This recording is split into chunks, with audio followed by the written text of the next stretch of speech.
મોરબી જિલ્લામાં દારૂના બંધાણીઓની ચિંતામાં વધારો કરે તેવા સમાચાર છે। જિલ્લાના માળિયા મિયાણા તાલુકાના દેવગઢ ગામે ઘરમાં દારૂની રેડ કરી હતી, જેમાં ઘરની અંદર નકલી દારૂની મિની ફેક્ટરી ચાલી રહી હોવાનું સામે આવ્યું છે। જેથી પોલીસે દારૂ ભરેલી બોટલો, ખાલી બોટલો, અલગ અલગ કંપનીના ડુપ્લિકેટ સ્ટીકર અને ઢાંકણ તેમજ બનાવટી દારૂનું 450 લીટર પ્રવાહી કબજે કરીને 2 આરોપીઓને પકડ્યા છે। અગાઉ પકડાયેલા અને પકડવાના બાકી બુટલેગરોના નામ પણ આ ગોરખ ધંધામાં સામે આવ્યા છે, જેથી પોલીસે કુલ મળીને 8 શખ્સોની સામે ગુનો નોંધીને બાકીના આરોપીઓને પકડવા માટે તજવીજ હાથ ધરી છે। મોરબી જિલ્લામાં નશીલા પદાર્થોનું વેચાણ બેફામ રીતે કરવામાં આવી રહ્યું છે, ત્યારે નશાના બંધાણીઓ દ્વારા અસલી છે કે નકલી તે જોયા વગર દારૂ સહિતના નશા માટે જે વસ્તુ હાથમાં આવે તે પી લેતા હોય છે। તેવામાં થોડા સમય પહેલા મોરબી એલસીબીની ટીમે રફાળેશ્વર ગામે આવેલ કારખાનામાં રેડ કરીને નકલી દારૂની ફેક્ટરી ઝડપી પાડી હતી।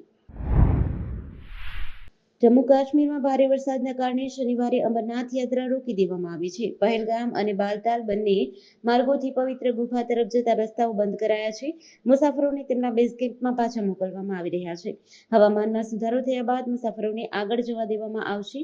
ઉત્તરાખંડમાં ભારે વરસાદ અને ભૂસ્ખલનને કારણે ડોલિયા દેવીમાં રુદ્રપ્રયાગથી ગોરેકુંડ અને ઋષિકેશથી બદ્રીનાથ સુધી નેશનલ હાઈવે 107 અને 58 બ્લોક થઈ ગયા છે। રોડ પર ઘણી જગ્યાએ કાટમાળ જમા થઈ ગયો છે, જેના કારણે વાહન વ્યવહાર ખોરવાઈ ગયો છે। હવામાન વિભાગે આજે ઉત્તરાખંડમાં ભારે વરસાદનું રેડ એલર્ટ જાહેર કર્યું છે। 6-7 જુલાઈ દરમિયાન રાજ્યમાં વિવિધ સ્થળોએ ભારે વરસાદની શક્યતા છે। આ દરમિયાન વરસાદ 64.5 થી 115.5 mm થી 115.5 થી 204.4 mm સુધીની હોઈ શકે છે। આસામમાં વરસાદ, પૂર, તોફાન અને ભૂસ્ખલનના કારણે જીવ ગુમાવનારા લોકોની સંખ્યા 62 પર પહોંચી છે। 3 લોકો ગુમ છે અને પૂરના કારણે 29 જિલ્લાના 22 લાખ લોકો અસરગ્રસ્ત થયા છે। નદીઓ ખતરાના નિશાનથી ઉપર વહી રહી છે। કાઝીરંગા નેશનલ પાર્કમાં પૂરના કારણે 77 પ્રાણીઓના મોત થયા છે। અત્યાર સુધીમાં 94 પ્રાણીઓને બચાવી લેવામાં આવ્યા છે। અમરેલી જિલ્લામાં ખુલ્લા કૂવામાં સિંહો, દીપડાઓ, વન્ય પ્રાણીઓ પડી જવાની ઘટનાઓ વધી રહી છે। વધુ એક ઘટના ધારીમાં સામે આવી છે, ત્યારે ધારી લાઈનપરા વિસ્તારમાં ખુલ્લા કૂવામાં 2 સિંહો ખાબક્યા। અહીં નીલગાયને જોતા બંને સિંહોએ શિકાર કરવા માટે દોટ મૂકી હતી। નીલગાયનો શિકાર ન થયો અને બંને સિંહો ખુલ્લામાં ખાબક્યા હતા। વાડી માલિકે વન વિભાગને જાણ કરતા ગીર પૂર્વ ડીસીએફ રાજદીપસિંહ ઝાલાની ટીમે ઘટના સ્થળે પહોંચી રેસ્ક્યુ ઓપરેશન હાથ ધર્યું હતું। બંને સિંહોને બહાર કાઢવામાં આવતા એક સિંહનું મોત થયું હતું અને અન્ય એક સિંહને વધુ સારવાર માટે એનિમલ કેર સેન્ટરમાં ખસેડાયો હતો, જ્યાં સિંહની એનિમલ કેર સેન્ટરની ડોક્ટર ટીમ દ્વારા સારવાર હાથ ધરવામાં આવી હતી। જોકે અહીં આસપાસના લોકો પણ સિંહને બચાવવા માટે દોડી આવ્યા હતા। 4 દિવસ પહેલા વરસાદી માહોલ વચ્ચે ખુલ્લા કૂવામાં સિંહ ખાબકતા ચાલુ વરસાદે વન વિભાગ દ્વારા રેસ્ક્યુ ઓપરેશન કરી બચાવવા માટે સફળતા મળી હતી। સુરતમાં પાલ વિસ્તારમાં આવેલી હોટલમાં એક રૂમમાંથી શંકાસ્પદ હાલતમાં 24 વર્ષીય યુવતીની લાશ મળતા પોલીસ દોડતી થઈ હતી। આ યુવતી વ્યવસાયે વકીલ હોવાનું જાણવા મળ્યું છે અને તેની હત્યા તેના જ પતિએ કરી છે। હોટલમાં બોલાવ્યા બાદ પતિએ પત્નીને પતાવી દીધી હતી। પતિએ હત્યામાં એટલી ક્રૂરતા આચરી કે છરીથી પત્નીનું પેટ ચીરી નાખ્યું, સાથે જ બંને હાથના કાંડા અને નસો પણ કાપી નાખી। હત્યા બાદ રૂમમાં લાશ પાસે 24 કલાક બેસી રહ્યો। હોટલના સ્ટાફે દરવાજો ખખડાવતાની સાથે જ હત્યારો પતિ દરવાજો ખોલી ફરાર થઈ ગયો। પ્રાપ્ત વિગતો મુજબ પાલમાં રોયલ ટાઇટેનિયમ કોમ્પ્લેક્સમાં આવેલી તબુલ ગ્રુપ હોટલમાંથી મહિલાની લાશ મળી હતી। ગત ગુરુવારે સાંજના સમયે એક કપલ અહીં આવ્યું। ગત રોજ સાંજ સુધી પણ આ રૂમનો દરવાજો નહીં ખુલતા હોટલ સ્ટાફને અજુગતું હોવાની શંકા થઈ હતી। ત્યારે હોટલના મેનેજરે હાજર સ્ટાફને કહીને રૂમનો દરવાજો ખખડાવ્યો હતો। તેમાંથી એક યુવક બહાર આવ્યો અને તરત જ ભાગી ગયો। હોટલના રૂમમાં જઈને અંદર જોયું ત્યારે યુવતીની લોહીલુહાણ હાલતમાં બોડી મળી આવી હતી। યુવતીના આંતરડા બહાર આવી ગયા હતા અને હાથની નસો પણ કપાયેલી હતી। આ ઘટનાને પગલે તાત્કાલિક પોલીસને જાણ કરવામાં આવતા પોલીસ દોડી આવી હતી। હાલમાં બોટાદમાં દરેક રોડની ખસ્તા હાલત થઈ ગઈ છે। જ્યાં જુઓ ત્યાં રોડમાં ખાડા પડી ગયા છે। આ ચોમાસાની સિઝનમાં પાણી ભરાવાના કારણે રોડ ઉપર પડેલા ખાડાની લોકોને ખબર પડતી નથી અને અચાનક ખાડામાં પડે છે। તેમજ વાહનોને હાલવામાં પણ મુશ્કેલી થાય છે, તેમજ વાહન ચાલકોને ખાડા પડવાના કારણે નુકસાન થાય છે। બોટાદ શહેરના Bhavnagar road, Gadhada road, Paliyad road, station road, Dhankaniya road આ દરેક ઠેકાણે રોડ રસ્તાની હાલત અતિ બિસ્માર છે। લોકો આ ચોમાસાની સિઝનમાં રોડ પર પડેલા ખાડાના કારણે હેરાન થઈ ગયા છે, જેથી લોકોની માંગ છે કે હાલમાં ઠેર ઠેર પડેલા રોડના ખાડાને બુરવામાં આવે અને તાત્કાલિક તેનું રિપેરિંગ કરવામાં આવે। રાજકોટ સિવિલ હોસ્પિટલમાં તબીબોની અત્યંત ગંભીર બેદરકારીના કારણે બાળકનું મોત થયાનો આક્ષેપ પરિવારે લગાવ્યો છે. ન્યુમોનિયાની અસર થતા છેલ્લા 1 મહિનાથી દાખલ 5 માસના બાળકને 24 કલાકમાં રજા મળવાની હતી, પરંતુ નર્સિંગ સ્ટાફની બેદરકારીના કારણે બાળકને વેન્ટિલેટર પર રાખવાની ફરજ પડી હતી. આજે બાળકનું મોત નિપજતા પરિવારજનોમાં રોષ જોવા મળી રહ્યો છે.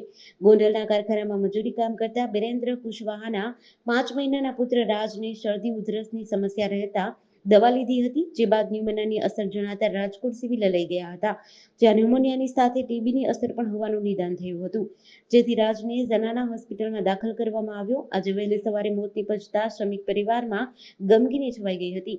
પરિવારનો આક્ષેપ છે કે બાળકનું મોત માત્ર ને માત્ર સિવિલ હોસ્પિટલની બેદરકારીના લીધે થયું છે, માટે જવાબદાર સામે કાર્યવાહી કરવાની માંગ કરી હતી. ચોમાસામાં ભારે વરસાદના કારણે રસ્તાઓની હાલત કફોડી બની છે. નવસારી નેશનલ હાઈવે 48 મોટા ખાડા પડ્યા છે. આ કમરતોડ ખાડાના કારણે વાહન ચાલકોની હાલાકી પડી રહી છે.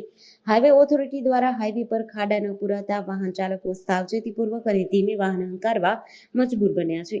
સાથે જ ટ્રાન્સપોર્ટેશન થોડું મોડું થતા વેપારીઓને આર્થિક ખોટ સહન કરવી પડે છે.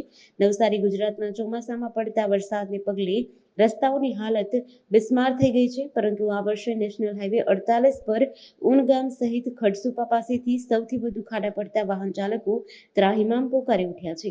રોજના કરોડોનો ટોલ વસૂલવા છતાં હાઈવે ઓથોરિટી દ્વારા હાઈવે પર ખાડા ન પૂરતા વાહન ચાલકોની કમર તૂટી જાય તેવી સ્થિતિ ઊભી થઈ છે. દર વર્ષે આ પરિસ્થિતિનું નિર્માણ થાય છે, તેમ છતાં ઓથોરિટી ટોલ વસૂલવા છતાં નક્કર કામગીરી કરતી નથી.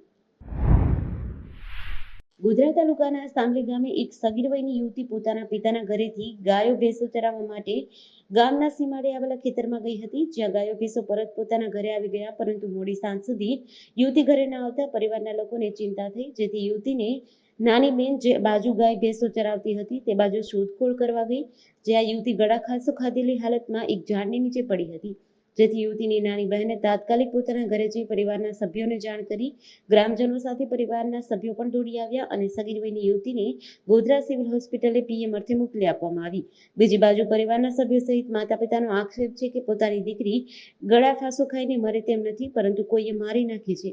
હાલ તો ગોધરા તાલુકા પોલીસે ભારતીય નાગરિક સુરક્ષા સંહિતા 2023ની કલમ 194 મુજબ ગુનો નોંધી તપાસ હાથ ધરી છે. મોરબી જિલ્લાના વાંકાનેર શહેરમાં નેશનલ હાઈવે રોડ ઉપર બાઇકના સ્ટન્ટ કરતા શખ્સનો વિડીયો વાયરલ થયો હતો, જેથી સિટી પોલીસ દ્વારા સ્ટન્ટબાજને શોધવા કવાયત શરૂ કરાઈ હતી અને જોખમી રીતે બાઇકના સ્ટન્ટ કરતા શખ્સને પકડીને પોલીસે તેને કાયદાનું ભાન કરાવ્યું હતું. જિલ્લામાં વાંકાનેર બાઉન્ડ્રીથી વાંકાનેર શહેરમાંથી પસાર થતા નેશનલ હાઈવે ઉપર જોખમી રીતે બાઇકનો સ્ટન્ટ કરતા શખ્સનો વિડીયો વાયરલ થયો હતો. આ વાહન ચાલક સામે કાયદેસરની કાર્યવાહી કરી શોધખોળ શરૂ કરી હતી. ડીવાયએસપી SH સારડાના માર્ગદર્શન હેઠળ વાંકાનેર સિટી પીઆઈ HV ઘેલા અને ટીમે વાયરલ થયેલ વિડીયોના વાહન માલિકને શોધીને જોખમી રીતે બાઇકના સ્ટન્ટ કરતા ઇરફાન મકબૂલ શાહ શામદાર રહેવાસી તિથવા તાલુકો વાંકાનેર વાળાને શોધીને તેની સામે કાયદેસરની કાર્યવાહી હાથ ધરી હતી.